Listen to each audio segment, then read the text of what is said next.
बुनियादी में आगाज है, ये नुक्कड़ का अंदाज है, ये नुक्कड़ का अंदाज है, ये नुक्कड़ का अंदाज है। इस दुनिया को जो कहना है, इस दुनिया को तू कहने दे। तूफान मचाने आए हैं, तूफान मचा कर जाएंगे। है देखते किसमें दम इतना, जो छोड़ के नुक्कड़ जाएंगे, जो छोड़ के नुक्कड़ जाएंगे, जो छोड़ के नुक्कड़ जाएंगे।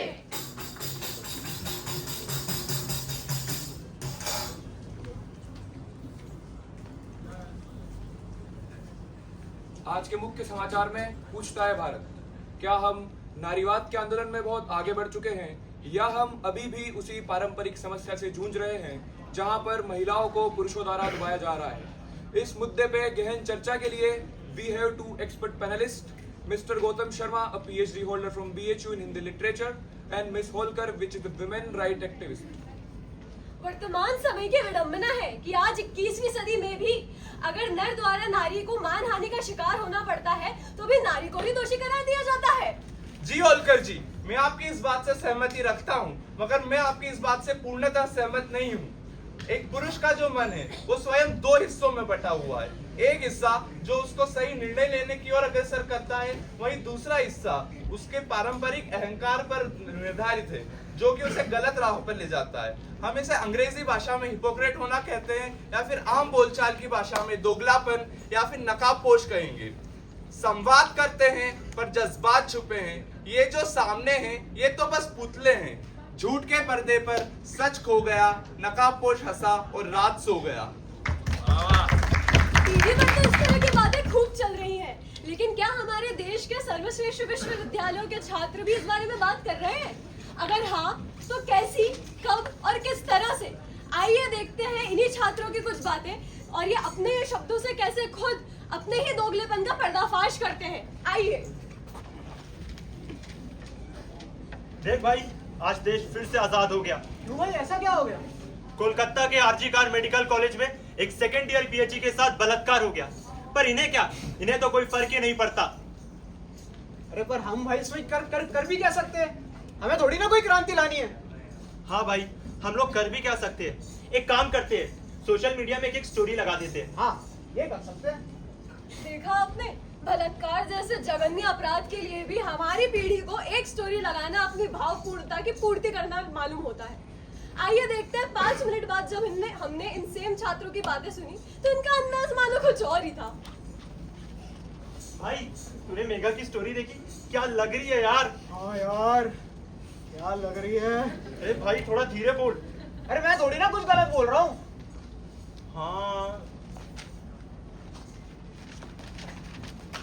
हाँ भाई, तो गलती क्या बोल रहा है? एक तो खुद छोटे कपड़े पहन के सोशल मीडिया में स्टोरी लगाती है और अगर कोई कुछ कह देता है तो कहती है कि छोटे मेरे कपड़े नहीं, तुम्हारी सोच है। अरे पर इसमें हमारी क्या गलती है? हाँ, लड़कियां करती भी तो ये सब ही है। एक तो सब लड़कों से बात करती है और ये तो भी वैसी तरीके की लड़की है। तू क्यों उनके पीछे अपना समय व्यर्थ कर रहा है?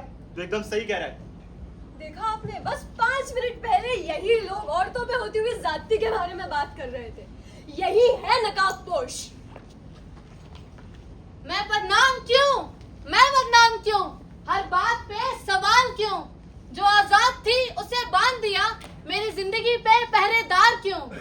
हर कदम पे नजर क्यों? मेरी चाहतों पर जख्म क्यों? जो आसमां था वो जमीन बना, मेरे पंखों पे जंजीर क्यों?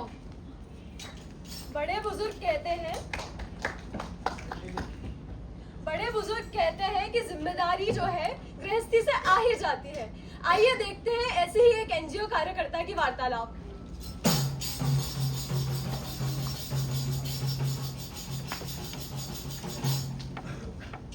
तो आप सभी से ये निवेदन है कि अगर भविष्य में आपके साथ किसी भी तरह की ज्यादती होती है तो अपनी संवैधानिक धाराओं को याद रखें और पुलिस के पास जाके इसकी शिकायत दर्ज कराएं और किसी भी प्रकार की मदद के लिए हमसे संपर्क करें।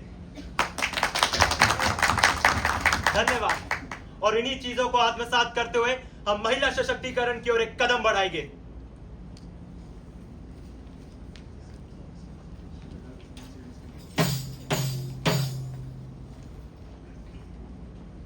आ गए आप?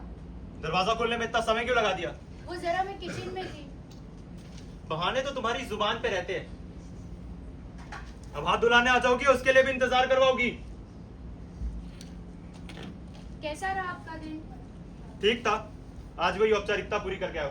तुम जाके खाना लगा दो। हाँ लाती।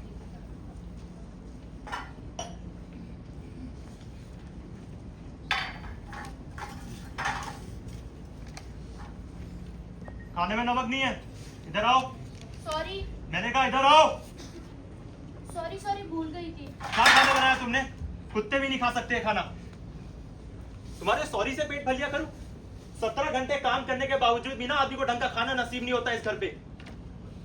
अच्छा एक बात बताओ, वो जो मुकेश ट्रेडर के यहाँ से चेक आया था, तुमने वो जाके बैंक में डिपॉजिट कर दिया? नहीं, वो आज मेरी मम्मी की तबीयत खराब थी तो मुझे मायके जाना पड़ा। Sorry। जान का रहता है? खाने में नमक डालना भूल जाती हो, पति घर के बाहर खड़ा है तो दरवाजा खोलना भूल जाती हो। मैं जानता हूं तुम्हें मेरी कौन सी भाषा में बातें समझ में आएगी।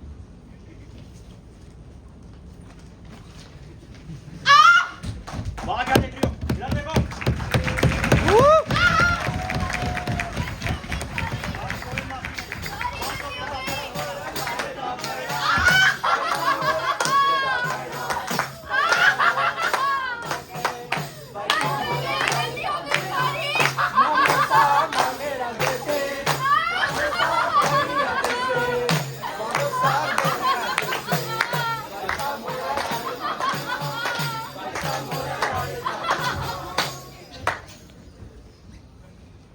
हम सवाल करते हैं शायद इसलिए इंसान है, और इस प्रश्न की खोज हमें एक कथा को दोहराने पर मजबूर करती है कि सृष्टि रचाई पर भूल हुई, दुख कसाया क्यों छूट न पाया, स्वर्ण लंका थे शिव मुस्काए पर रावण को सत्य न भाया, कर्ण का सत्य छिपा रहा, क्या ये लीला थी या भूल, राम को वनवास मिला, न्याय का पलड़ा क्यों गया झूल। हम आप सभी को इस बात से अवगत कराना चाहेंगे कि हमारा धर्म हमें सवाल करने की स्वतंत्रता प्रदान करता है।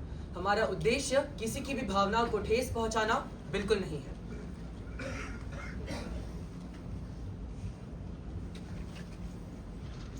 गुरुदेव, ये कितना विचित्र आश्रम है, जहाँ एक और सारे पेड़ पौधे सूख चुके हैं, परंतु ये तुलसी का पौधा अभी भी कितना हरा भरा है। तुम बिल्कुल ठीक कह रहे हो राम। इस तुलसी के पौधे में एक नारी की आत्मा वास करती है, इसलिए अभी तक हरा भरा है। ये कहानी है एक अभागन की, जिसके साथ एक पुरुष ने छल किया तो दूसरे ने उसे दंड किया। गुरुदेव, ये कौन सी कथा है? कौन थे वो पुरुष? दो महान पुरुष, एक देवराज इंद्र और दूसरे महातपस्वी ऋषि गौतम।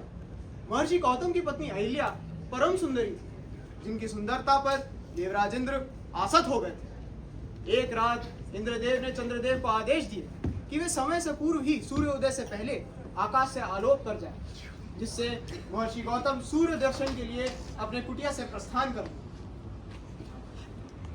उनकी काम वासना से अज्ञात चंद्रदेव उनकी आज्ञा का पालन करते हैं। महर्षि अपने कुटिया से छोड़ देते हैं और वो अपनी नीति अनुसार कुटिया में प्रवेश करते हैं, महर्षि का स्वरूप धारण करते हैं। अहिल्या अपने पति के स्वरूप में छिपे इंद्र को पहचान नहीं पाती और वो उनके कपट का शिकार बन जाती है। उनका छल जैसे ही चंद्रदेव को पता लगता है, चंद्रदेव वापस आकाश में पुनः प्रकाशित करते हैं। महर्षि वो भी चंद्रदेव को वापस देख अपनी कुटिया में वापस प्रवेश कर जाते हैं, परंतु अपनी कुटिया में अहिल्या के संग एक और पुरुष को देखकर वे भीषण क्रोधित हो जाते हैं। वे समझ जाते हैं कि उनके स्वरूप में यह जो पुरुष है वह देवराज इंद्र ही है। वे उन्हें शापित करते हैं और वहां से विफल कर देते हैं।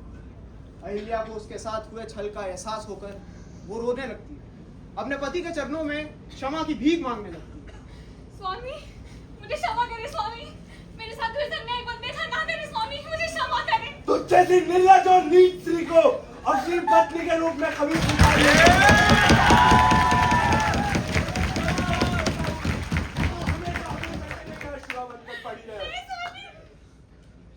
राम, इस अभागन की कथा को सिर्फ एक महान पुरुष ही खत्म कर सकता है। इस नारी का उद्धार करो राम।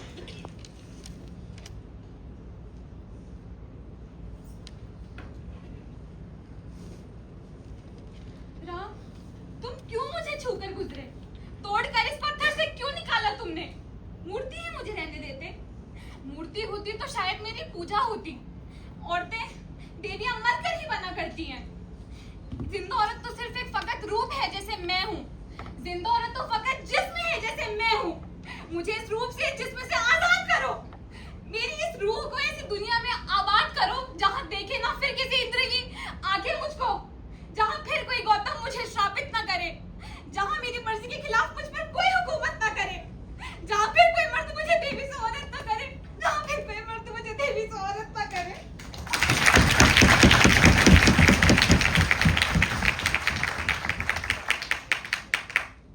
नकाब से आजादी चाहिए, सच की रोशनी फैलानी है।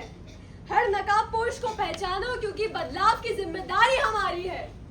हर झूठ से लड़ेंगे, हर साजिश को तोड़ेंगे। हम हैं जाबाज, बेखौफ, होशियार, मिलकर करेंगे नाकाब और होशियार।